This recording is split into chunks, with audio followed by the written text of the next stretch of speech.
अस्सलाम वालेकुम। तो आप सोच रहे हो कि इफ्तारी में आज क्या बनाएं, तो ये बेसन वाली आलू चिप्स ट्राई कीजिए। बहुत ही अच्छी लगती है, फ्रेंच फ्राइज़ की तरह ही लगेगी और इसे बनाना आसान है, बहुत ही कम समय में बन जाएगी। तो इफ्तारी के लिए जल्दी जल्दी है, तो आप इसको ट्राई कीजिए। चलिए बनाते हैं। बिस्मिल्लाहिर्रहमानिर्रहीम।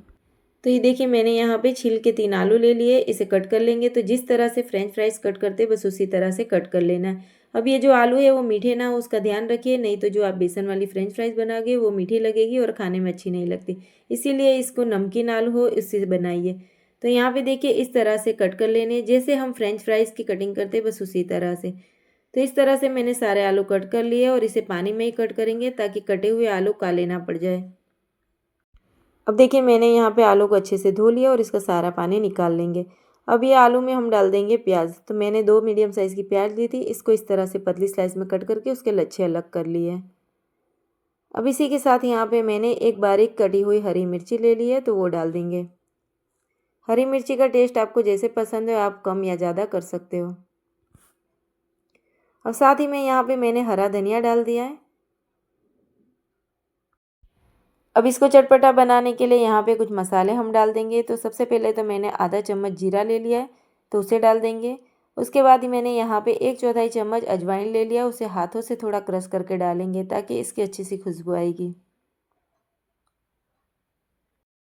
अजवाइन पेट के हाजमे के लिए भी अच्छी होती है, इसलिए ज़रूर डालिए। अब यहाँ पे देखिए, कुटा हुआ धनिया डाल देंगे 1 से 1.5 चम्मच। तो ये कुटे हुए धनिया का बहुत ही अच्छा फ्लेवर आता है। अब यहाँ पे मैंने कुटी हुई लाल मिर्च डाल दी है। तो 1 से 1.5 चम्मच कुटी हुई लाल मिर्च डाल देनी है। उसके बाद यहाँ पे सूखे मसाले में मैंने डाल दिया थोड़ी सी हल्दी और साथ में लाल मिर्ची पाउडर। तो जितना हमें तीखा पसंद है उस हिसाब से मिर्ची ऐड कर देनी है।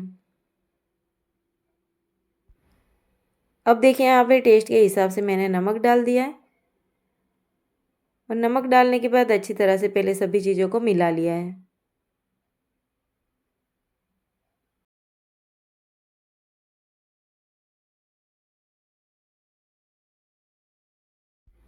अब देखिए, सारी चीज़ें अच्छी तरह से मिक्स हो चुकी है। अब मैंने यहाँ पे बेसन डाल दिया है।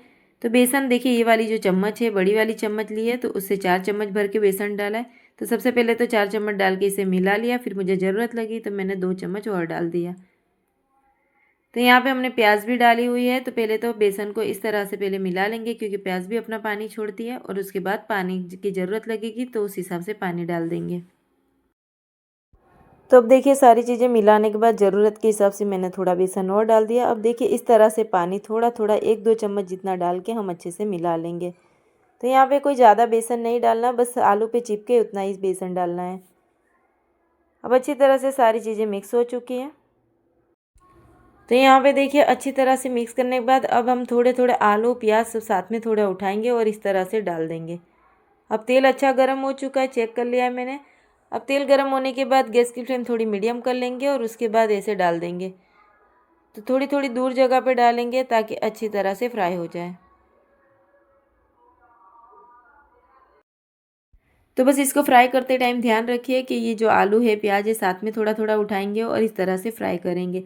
तो जो फ्राई करने के लिए जब डालेंगे तो थोड़ी देरी से ऐसे ही फ्राई होने देंगे और उसके बाद पलटेंगे, ताकि ये जो आपस में चिपक जाए तो फिर निकल जाएंगे, अपने आप ही ये अलग हो जाएंगे।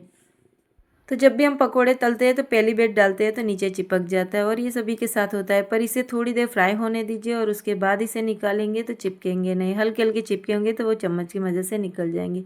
अब यहाँ पे मैंने चम्मच से थोड़ा थोड़ा तेल ऊपर भी डाल दिया ताकि ये जो है ऊपर से भी फ्राई होने लगे।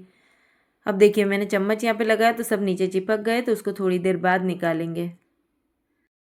तो जब भी हम पकोड़े तलते हैं और पहली बार जब डालते हैं तो नीचे चिपक जाते हैं, और ऐसा सभी के साथ होता है। तो यहाँ पे देखिए, ये मेरे भी यहाँ पे जो हमने चिप्स डाली है वो चिपक गई है।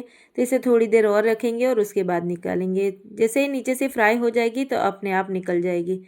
तो ये ध्यान रखिए, तुरंत ही डालने के बाद तुरंत पलटना नहीं है, थोड़ी देर उसे फ्राई होने देना है और उसके बाद इसे पलटेंगे, ताकि ये हमारे जो चिप्स है वो अच्छे कुरकुरे से बनेंगे।